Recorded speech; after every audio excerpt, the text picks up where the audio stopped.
j'aimerais parler avec vous sur les 5 conseils du roi David pour réussir.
Bonsoir à tous, et pour ceux qui sont un peu plus loin de l'espace géographique à laquelle nous nous trouvons, je vous dis un bonjour.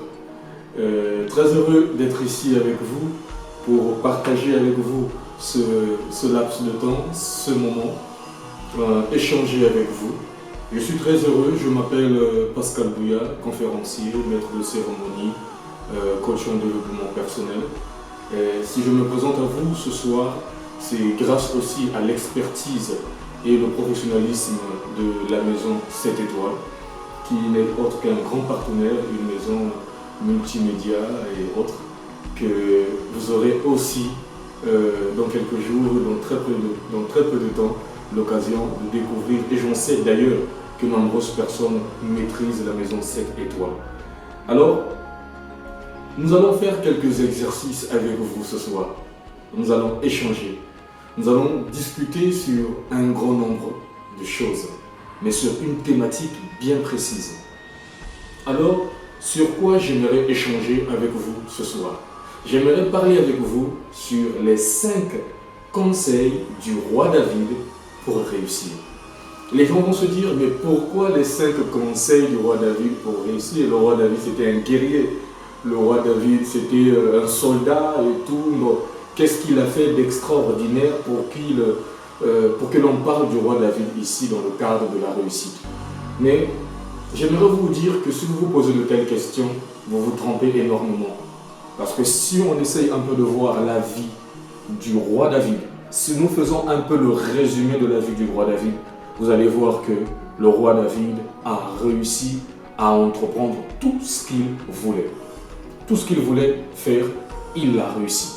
Les gens vont parler, oui, il avait l'approbation divine. Ok, l'approbation divine, on peut en parler, c'est vrai.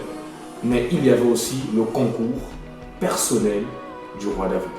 Alors, j'aimerais ici vous énumérer d'abord les 5 points que nous allons évoquer tout à l'heure. Après cette petite pause, nous allons revenir pour vous parler des 5 conseils du roi David. Merci.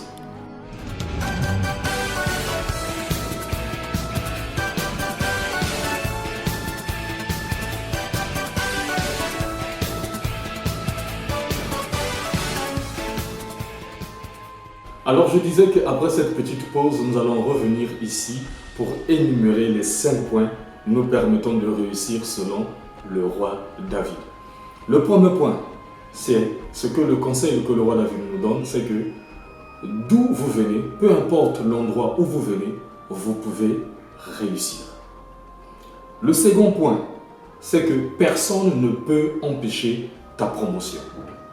Le troisième point, c'est que c'est de l'ordinaire que ressort l'extraordinaire.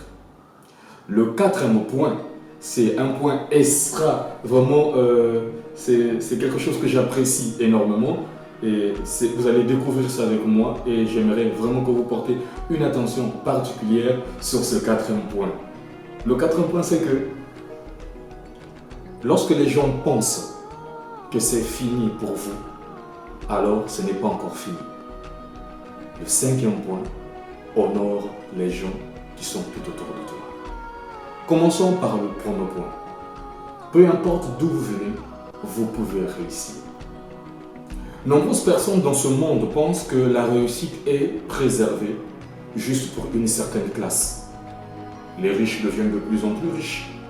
Les pauvres deviennent de plus en plus pauvres. Alors on se pose la question, est-ce que moi, qui viens, je ne sais pas, d'une certaine contrée, d'un village lointain, est-ce que je peux accomplir énormément de choses dans la vie? Et oui, je te le dis, c'est vrai.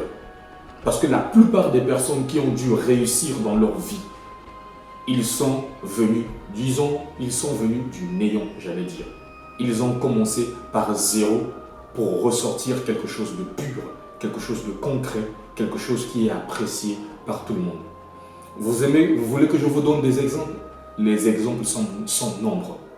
Je vais vous parler ici d'un grand homme qu'on appelle aujourd'hui le meilleur basketteur de tous les temps, Michael Jordan. D'où venait-il? Mais aujourd'hui, par ce qu'il a marqué dans sa vie, par ce qu'il a fait dans sa vie, il est aujourd'hui le meilleur basketteur de tout le temps. Son nom est écrit dans les annales et ça restera dans l'histoire du basketball. Parlons du roi David. Le roi David, ce n'était qu'un simple berger, une personne qui était négligée par ses frères, négligée par ses parents. On lui avait donné même une tâche qu'on trouvait négligeable. Même d'un berger, aujourd'hui, on parle du roi David, pas en tant que berger, mais on parle du roi David en tant que roi, une personne qui a impacté.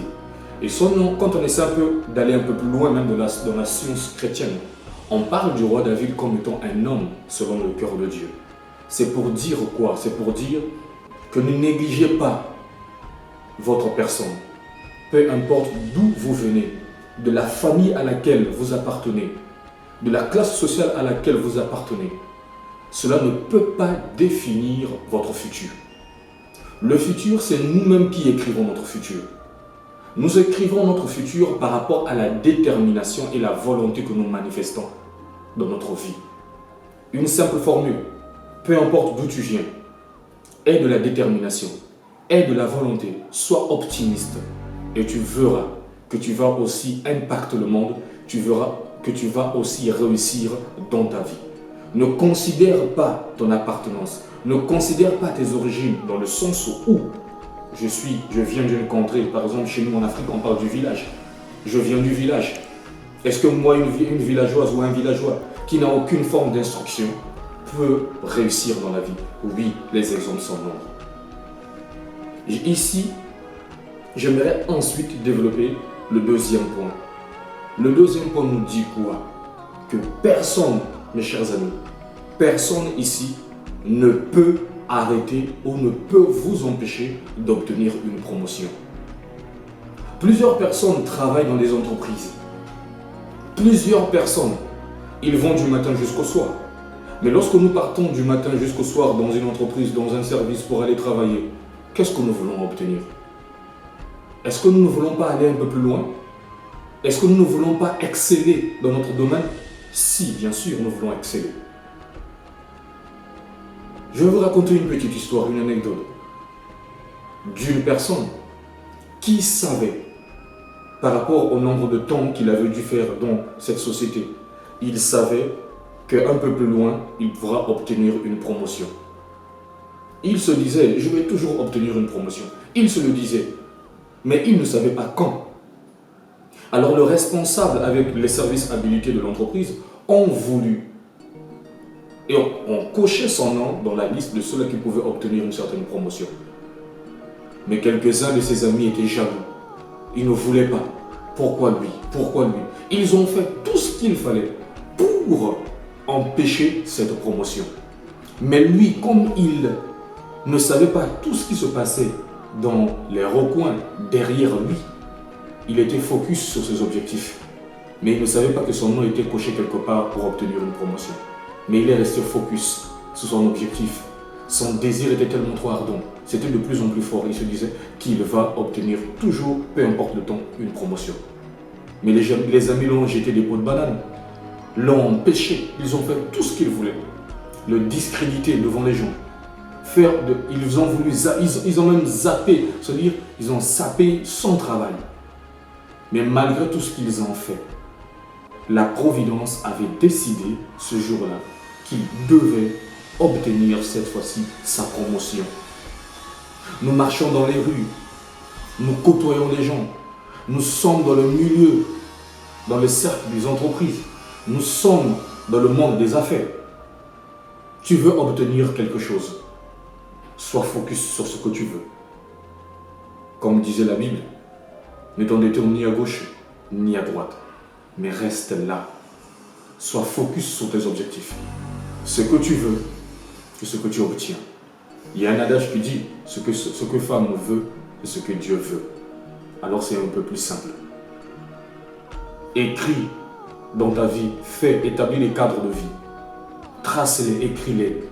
Dis que je veux faire ceci. Alors c'est quoi une promotion? Mais une promotion, ce n'est pas seulement dans un certain sens au boulot. Vous pouvez aussi obtenir votre promotion en tant que mannequin. C'est-à-dire vous excellez dans votre domaine. Vous allez avoir plusieurs agents. Vous allez voir, des gens vont vous contacter. Vous pouvez obtenir une promotion en tant que designer. Alors, la promotion, c'est quoi? C'est au fait des opportunités qui s'offrent à vous. C'est des nouvelles opportunités qui s'offrent à vous. Vous voulez obtenir de nouvelles opportunités, ce que nous pouvons encore appeler, dans un certain sens, promotion, vous allez l'obtenir. Quoi faire? Restez focus sur ce que vous voulez. Soyez déterminés. Comme disait quelqu'un, jusqu'à la dernière minute, je ne baisserai jamais mon arme. Je garderai mon arme entre mes mains. Pourquoi? Parce que si l'ennemi venait, je ne vais pas le rater. Alors, ne ratez pas ces opportunités. Restez focus et déterminés. Vous verrez que ces opportunités vont venir vers vous. Le troisième point, ici, mes chers amis, j'aimerais vous parler de quoi? Une histoire assez simple. Une histoire assez simple. On nous a parlé de Thomas Edison, qui a créé l'ampoule que nous avions aujourd'hui. Thomas Edison. C'était un homme ordinaire, un homme négligeable.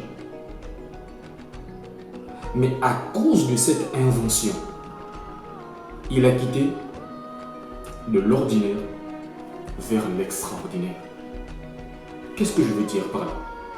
C'est que le conseil du roi David pour réussir, c'est le troisième point que nous voulons évoquer ici, c'est que c'est de l'ordinaire que ressort l'extraordinaire. On ne peut pas tout d'un coup sortir c'est-à-dire créer l'extraordinaire ou être extraordinaire. Non. Mais regardez, pour ceux qui sont sur le banc scolaire ou encore qui sont dans des formations distinctes à gauche et à droite, vous êtes tous dans dans un même centre de formation. Vous travaillez, vous êtes tous dans une même entreprise. Voilà, vous travaillez, mais vous êtes nombreux à effectuer la même tâche. C'est vrai. Mais à quel moment l'extraordinaire devient apparent? C'est au moment où, par exemple, le responsable passe. Lors d'un passage, il voit et il a toujours constaté qu'ils font tous le même travail, mais il y a une chose particulière, une touche particulière qui ressort de ton travail à toi. Alors, on dira quoi? Oui, tous font le même travail. Mais lui, il est extraordinaire parce qu'il a un élément de plus. Aujourd'hui, on nous a parlé de Picasso, l'une des personnes qui a marqué le monde de l'art, de la peinture. Tous peuvent peindre, tous peuvent dessiner, tous peuvent caricaturer. Mais pourquoi on parle de Pablo Picasso comme étant, comme on appelle, l'homme le plus extraordinaire dans son domaine? Pourquoi aujourd'hui on nous parle de Michel-Ange? Pourquoi on nous parle de qui encore? De Beethoven? Pourquoi on nous parle de Nelson Mandela? Oui, mes chers amis, j'aimerais vous parler de cet homme, Nelson Mandela. Un simple homme ordinaire qui était négligeable. Mais à cause de ce qu'il a fait dans l'histoire de l'humanité, il a quitté de l'ordinaire vers l'extraordinaire. Qui a pu faire ce que Nelson Mandela a dû faire? Dites-le moi. Avec tout ce temps passé en prison, Il a lutté, même en prison, il luttait pour son Afrique du Sud. Il luttait pour la liberté des peuples noirs en Afrique du Sud. Il a lutté contre l'apartheid. Il y a eu des gens qui ont pissé sur sa tête alors qu'il était en prison. Mais malgré ça, qu'a-t-il fait? Il ne s'est jamais détourné de son objectif. Il est resté calme. Il se disait que je dois être une personne exemplaire qui va donner la ligne de conduite aux autres. Mais il ne savait pas qu'en faisant tout ça, il était en train de changer le monde. Il était en train de façonner l'histoire de l'Afrique du Sud, qui aujourd'hui reste toujours dans les annales. Nelson Mandela, un homme assez sage, un homme assez humble. Mais de sa vie à lui, de cette personne ordinaire qu'il était, il a créé de l'extraordinaire. Et au travers de ses récits, au travers de sa vie, ceux qui ont pu lire la vie de Nelson Mandela, les récits, ont suivi le cours de l'histoire de Nelson Mandela, eux aussi ont été impactés. Ils ont quitté de l'ordinaire vers l'extraordinaire. Pourquoi? Parce que cette énergie qui était dans Nelson Mandela coulait. La vie qui était en Nelson Mandela, cette énergie qui était en Nelson Mandela a impacté le monde entier. Et oui, mes chers amis, nous avons la possibilité de quitter de l'ordinaire vers l'extraordinaire. Qu'est-ce qui nous pousse ou qu'est-ce qui nous donne la possibilité de quitter de l'ordinaire vers l'extraordinaire? Ce sont nos rêves à nous. J'aimerais tout simplement te dire ce soir, en ce jour, il ne faudrait jamais remplacer tes rêves par des regrets, disait quelqu'un. Ne remplace jamais tes rêves par des regrets. Tu as besoin d'accomplir quelque chose dans ta vie. Reste là dans ton rêve. Vis ton rêve. D'ailleurs, c'est le même Nelson Mandela qui disait que la plupart des personnes qui ont réussi dans leur vie, ce sont des personnes qui ont dû rêver énormément dans leur vie. Les plus grands rêveurs au monde sont les personnes qui réussissent le plus.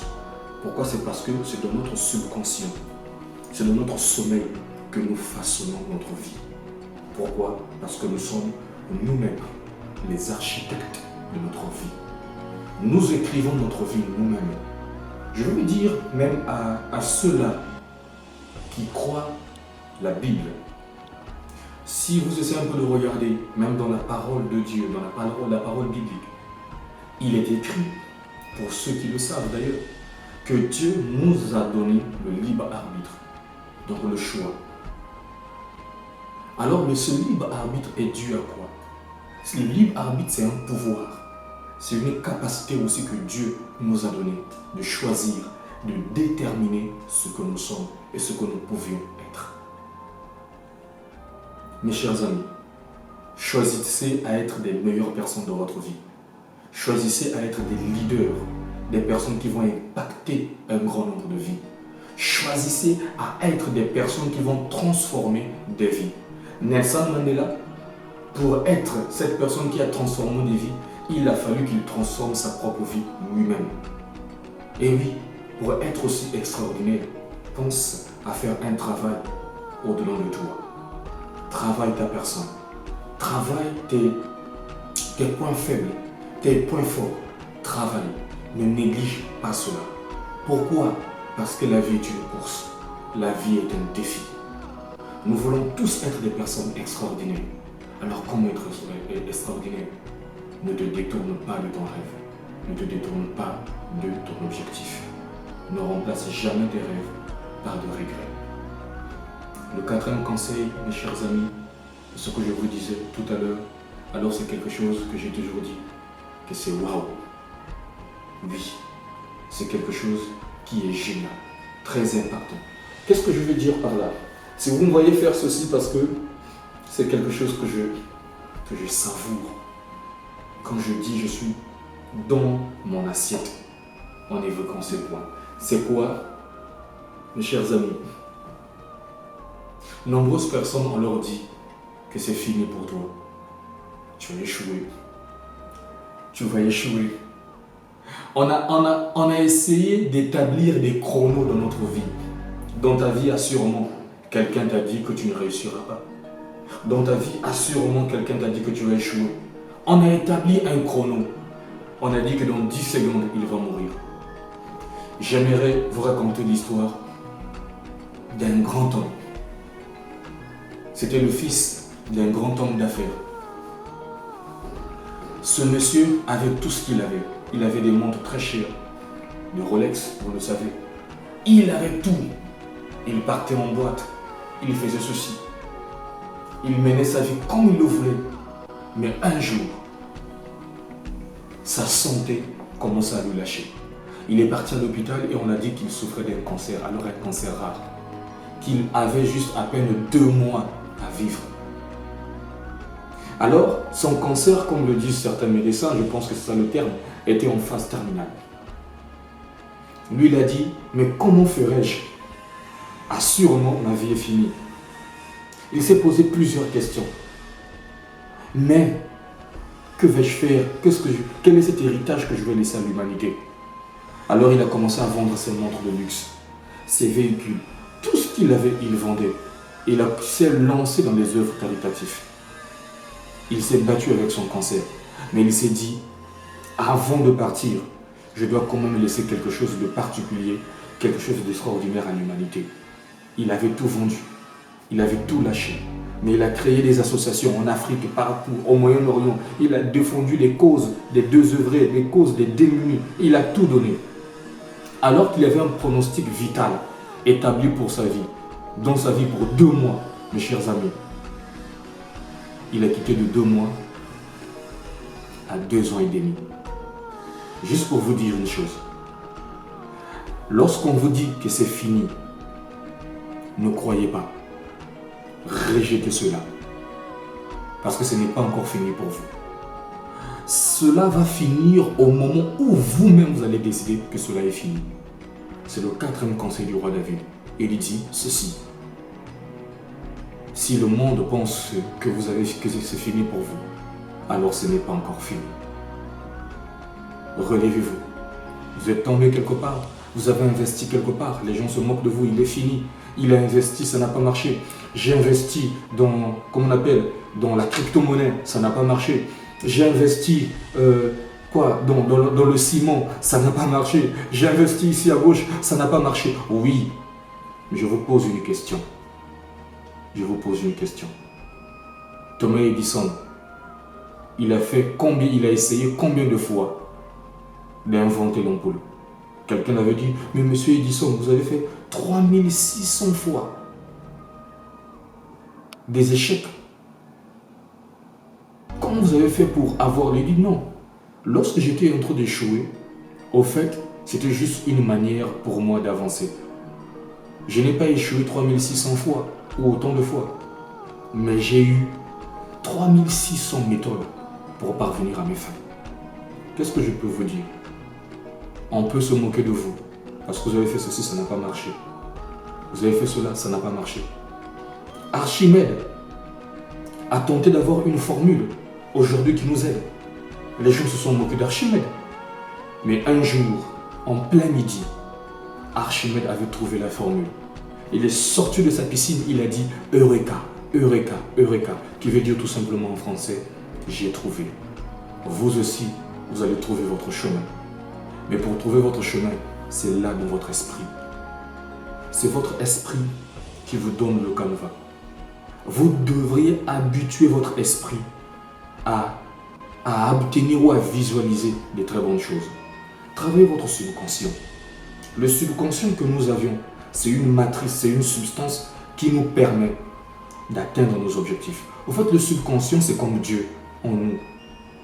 Lorsque nous envoyons des bonnes informations dans le subconscient enregistre et il restitue, il crée. Alors, de quoi nourrissez-vous votre subconscient? Mes chers amis, quand on vous dit que c'est fini, ce n'est pas encore fini. Nelson Mandela a été jeté en prison parce qu'on voulait le voir finir en prison. Mais ce n'était pas encore fini pour lui. Il était sorti. Et oui, toi aussi tu peux sortir de la prison à laquelle tu te trouves. J'aimerais vous poser une question. C'est quoi la prison? Parce que plusieurs personnes pensent que la prison, c'est cette maison, c'est ces 4 murs avec des fils barbelés ou peut-être avec des barres électriques ou encore des barres de fer. Ils se disent, oui, c'est ça la prison. Non, la véritable prison, c'est pas cette prison-là faite des 4 murs ou des fils de barbelés ou des barres de fer. La véritable prison, c'est votre esprit. Façonnez votre esprit. Soyez libre dans votre esprit et vous verrez que vous allez faire des choses extraordinaires. Vous allez voir que même ces personnes qui ont dit que c'est fini pour lui, c'est ces mêmes personnes qui vont vous applaudir, qui vont vous ovationner, qui vont vous congratuler. Le tout dernier conseil que je vais vous donner pour réussir dans votre vie, disait le roi David, honore les personnes qui sont tout autour de toi. Combien de personnes aujourd'hui sont irrespectueux? Nous voyons des jeunes garçons irrespectueux à l'égard de leurs parents, de papa, de maman, de ses grands frères, de tout le monde qui sont tout autour de lui. Regardez bien la vie de ces personnes. Ils ne vont pas loin. Parce que l'impolitesse est une forme d'énergie négative qui nous empêche d'aller loin. Parce que si vous voulez aller loin dans votre vie, vous devez être entouré par des bonnes personnes. Et ces bonnes personnes doivent vous pousser. Mais si vous n'honorez pas des personnes tout autour de vous, vous allez vous attendre à quoi? Dites-le moi. Lorsque vous accordez de l'importance aux gens, c'est l'un des principes aussi pour obtenir du charisme dans la vie. C'est-à-dire que lorsque vous accordez de l'importance aux gens qui sont tout autour de vous, ces personnes aussi vous accorderont de l'importance. Honore les personnes qui sont tout autour de vous. Honore-les. Vous devrez honorer ces personnes. Accordez-leur de la valeur. Vous allez voir que lorsque vous accordez de la valeur aux gens, ces personnes-là en retour vont vous retransmettre de la joie. Il y a une chose que nous ne devons pas nous éloigner. C'est la joie. C'est le bonheur. Le véritable bonheur, c'est de voir le bonheur dans le visage de l'autre. C'est de voir le sourire se manifester dans le visage de l'autre. Qu'est-ce que David avait fait? Saoul voulait le tuer. Saoul, il savait bien que le roi Saoul le tuait. L'on voulait. Mais David avait dit quoi? Que ma main ne puisse pas sortir de la souillure. Que je ne puisse pas toucher le oint de l'Éternel. Oui. Alors David n'avait pas voulu ôter la vie du roi Saoul, mais il a honoré le roi Saoul. Aujourd'hui, même dans les milieux de la société, vous allez voir que même dans le domaine de la politique, si vous êtes avec un politicien ici au Congo d'ailleurs, si vous marchez avec un politicien correctement et que vous l'honorez, vous allez voir que cette même personne aussi va vous honorer. Il va vous donner un poste de choix et votre vie va changer. C'est pour vous dire, honore la personne qui est à côté de toi. Ne néglige personne. David n'a pas négligé quelqu'un. David n'a pas voulu ôter la vie du roi Saoul, mais il est resté là. Il a attendu le bon moment. Et le bon moment était arrivé. On va se moquer de vous, mais honore la personne qui est tout autour de toi. Honorez ces personnes, vous allez voir que ces mêmes personnes que vous allez honorer par le principe de l'énergie, ils vont aussi honorer votre vie. Luc Dumont disait que les plus grands moments de notre vie, de nos vies, sont souvent précédés par les pires moments de notre vie. Les plus grands moments de nos vies sont souvent précédés par les pires moments de nos vies. Mes chers amis, n'oubliez pas ce que je vous ai dit. Les 5 conseils du roi David pour réussir. J'aimerais que vous réussissiez dans votre vie. J'aimerais vous voir réussir. Mettez ces 5 conseils en pratique et je vous assure que votre vie va subir une transformation sans pareil. Je vous dis un grand merci. Je suis Pascal Bouya, maître de cérémonie, conférencier, coach en développement personnel et en thérapie émotionnelle. Je dis un grand merci à la maison 7 étoiles, l'agence 7 étoiles, qui a réalisé cette vidéo. Et je vous le conseille d'ailleurs pour tout ce qui est événementiel. Si vous voulez alors recevoir des images de qualité vraiment waouh, j'aimerais vous confier cette agence 7 étoiles qui est un partenaire de tout le temps. Merci à vous et je vous dis à très bientôt pour un prochain numéro. Ciao, ciao.